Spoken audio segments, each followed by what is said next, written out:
Bapak Ibu, saudaraku yang terkasih dimanapun berada, saya menyampaikan sebuah renungan singkat yang bertemakan saksi sejarah Yesus mati di salib.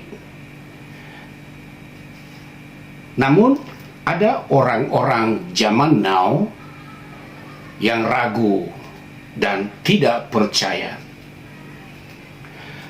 Historical witnesses, Jesus died on the crusade. There are people today in doubt and not believe. Jika kita meneliti suatu kebenaran, baik secara metodologi kualitatif atau kuantitatif, maka penelitian itu harus didasarkan pada data dan fakta. Maka yang menjadi narasumber adalah orang yang memahami dan menjadi saksi sejarah, saksi mata daripada peristiwa-peristiwa tersebut. Sebenarnya, sebelum Yesus mati di salib, ada beberapa bukti historis tentang berita salib, dan ini bukan rekayasa, bukan mitos, bukan dongeng. Hal yang pertama, kalau kita perhatikan bahwa di dalam perjanjian lama, persembahan-persembahan korban sejak Adam dan Hawa jatuh dalam dosa, dan terlebih nanti pada masa hukum Taurat diturunkan Allah dengan perantaraan Musa, maka korban-korban yang dimaksudkan itu sebenarnya merupakan simbol atau bayangan dari pengorbanan Yesus Kristus untuk menebus dosa umat manusia. Mulai dari ketika Adam dan Hawa jatuh dalam dosa dan mereka melihat dirinya tidak berpakaian telanjang, maka Tuhan sendirilah yang membuat pakaian dari mereka dari kulit binatang. Itu artinya bahwa sejak itu sudah ada korban. Demikian juga pada masa Abraham, di mana dia mempersembahkan anaknya sebagai korban kepada Tuhan, tetapi Tuhan menyediakan korban pengganti. Dan secara khusus di dalam hukum Taurat ada banyak jenis korban. Dan sebenarnya semua korban-korban dimaksudkan itu merupakan bayangan daripada pengorbanan Yesus Kristus di atas kayu salib sebagai penebus dosa. Itulah sebabnya Rasul Paulus menandaskan di dalam kitab Kolose pasal 2 ayat 16 sampai ke 17. Karena itu janganlah kamu biarkan orang menghukum kamu mengenai makanan dan minuman, atau mengenai hari raya, bulan baru, ataupun hari Sabat. Semuanya ini hanyalah bayangan dari apa yang harus datang, sedang wujudnya ialah Kristus. Di dalam hukum Taurat ada banyak jenis-jenis korban, tetapi semua jenis korban itu hanyalah bayangan dari apa yang sesungguhnya yang diwujudkan oleh Kristus.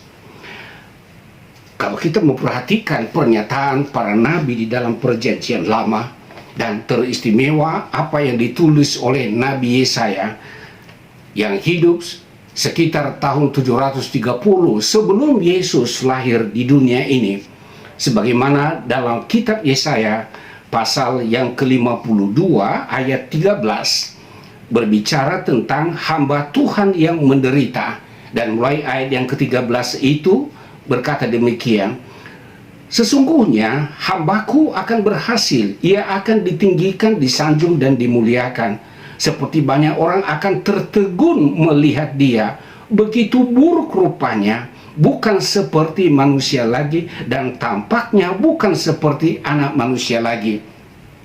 Ini menuju kepada kondisi yang dialami oleh Yesus setelah ia dianiaya, disiksa, sehingga mukanya berlumuran dengan darah. Demikian ia akan membuat tercengang banyak bangsa, raja-raja akan mengatupkan mulutnya melihat dia, sebab apa yang tidak diceritakan kepada mereka akan mereka lihat, dan apa yang tidak mereka dengar akan mereka pahami. Secara khusus di pasal yang ke-53, kalau kita perhatikan mulai ayat yang ketiga sampai kelima, ia dihina dan dihindari orang, seorang yang penuh kesengsaraan dan yang biasa menderita kesakitan. Ia sangat dihina sehingga orang menutup mukanya terhadap dia, dan bagi kita pun dia tidak masuk hitungan. Tetapi sesungguhnya penyakit kitalah yang ditanggungnya dan kesengsaraan kita yang dipikulnya. Padahal kita mengira dia kena tulah, dipukul dan ditindas Allah. Tetapi dia tertikam oleh karena pemberontakan kita, dia diremukkan oleh karena kejahatan kita. Ganjaran yang mendatangkan keselamatan bagi kita ditimpakan kepadanya, dan oleh bilur-bilurnya kita menjadi sembuh. Jadi ini berbicara tentang bagaimana kesakitan, penderitaan yang dialami oleh Yesus, dan yang sesungguhnya penderitaan dan kematian yang ditanggungnya adalah menanggung penyakit dan kematian, kesengsaraan yang seharusnya kita umat manusia yang berdosa yang harus menanggungnya.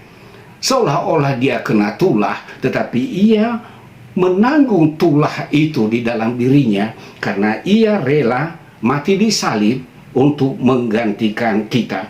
Saudaraku, kalau kita perhatikan di ayat yang ketujuh, dia dianiaya, tetapi dia membiarkan dirinya ditindas dan tidak membuka mulutnya seperti anak domba yang dibawa ke pembantaian, seperti induk domba yang keluh di depan orang-orang yang menggunting bulunya. Ia tidak membuka mulutnya. Ini berbicara tentang bagaimana sikap Yesus yang tidak melawan, tidak membuka mulutnya, tidak memberontak ketika ia sudah di tangan penguasa-penguasa pada masa kekaisaran Romawi. Dan kalau kita perhatikan di ayat yang ke-9, orang menempatkan kuburnya di antara orang-orang fasik, dan dalam matinya ia ada di antara penjahat-penjahat, sekalipun ia tidak berbuat kekerasan dan tipu tidak ada dalam mulutnya.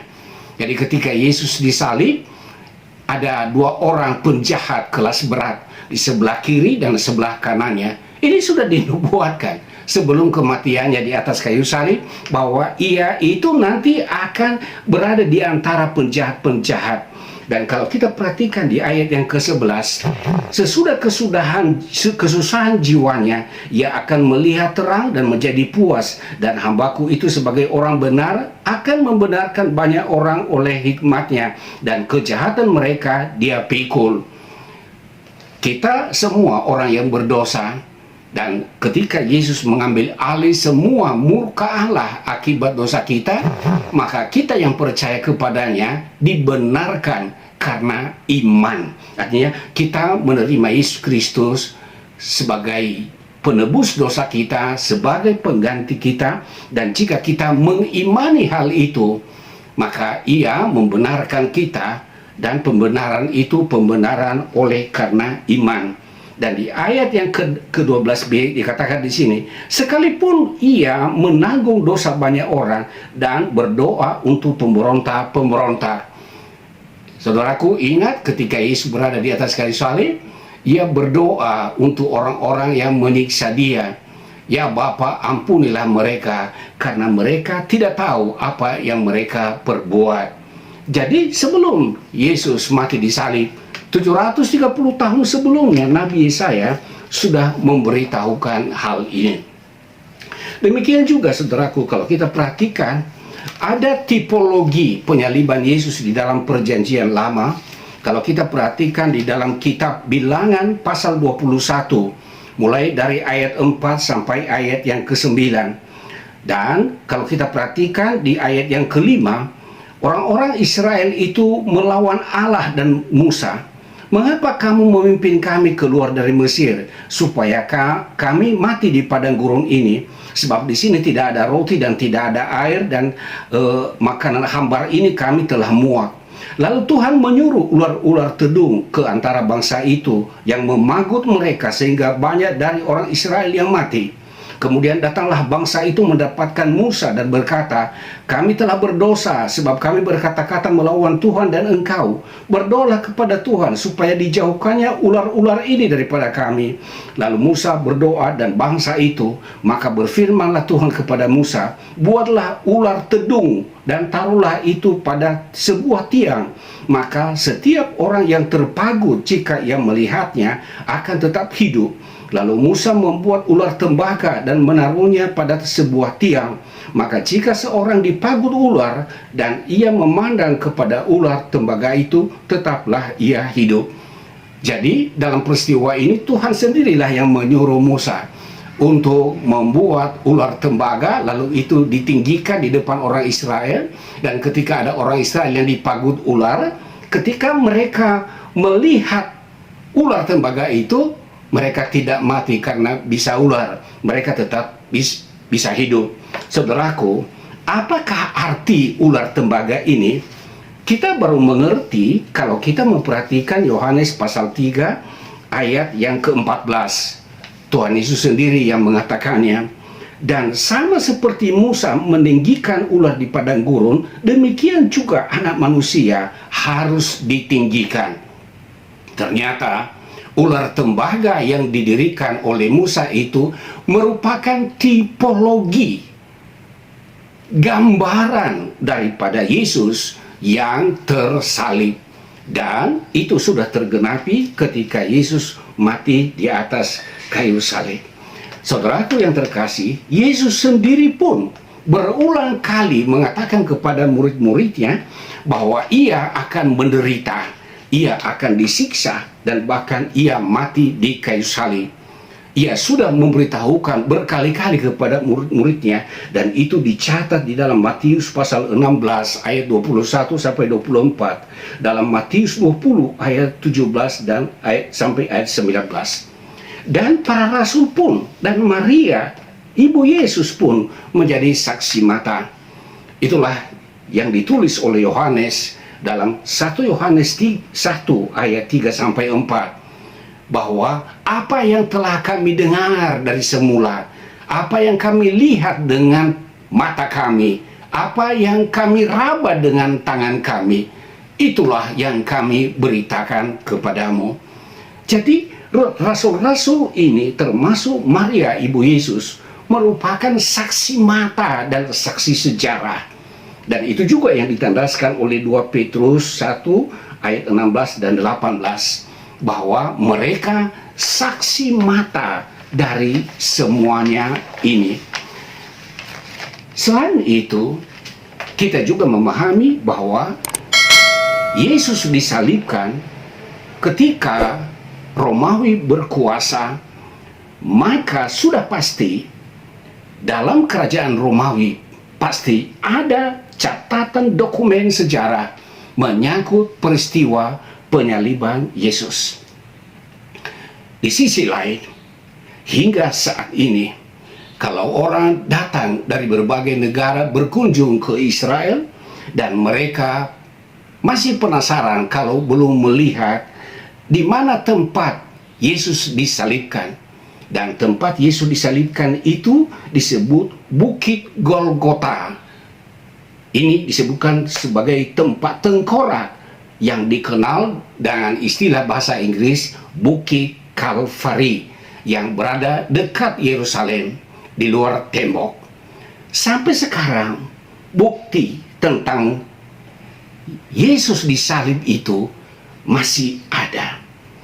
Namun kita agak heran karena ada orang zaman sekarang, zaman now, lebih percaya apa yang digosipin orang, lebih percaya kepada hoax, lebih percaya kepada apa kata orang, lebih percaya kepada apa yang dibuat oleh sutradara ketika membuat film yang dianggap hebat. Ada dugaan-dugaan yang kemudian menjadi viral. Tapi sesungguhnya, seharusnya apa yang kita katakan, apa yang kita yakini, yang kita imani, harus dibangun atas dasar fakta sejarah, data dan fakta.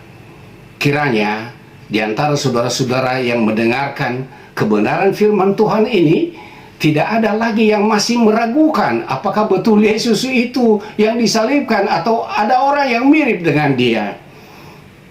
Tidak, saudara-saudaraku, ia sungguh-sungguh mati disalib sebagai manusia, sebagaimana telah dibuktikan oleh para saksi sejarah. Yesus sendiri mengatakannya, dan para muridnya menjadi saksi mata dan saksi sejarah.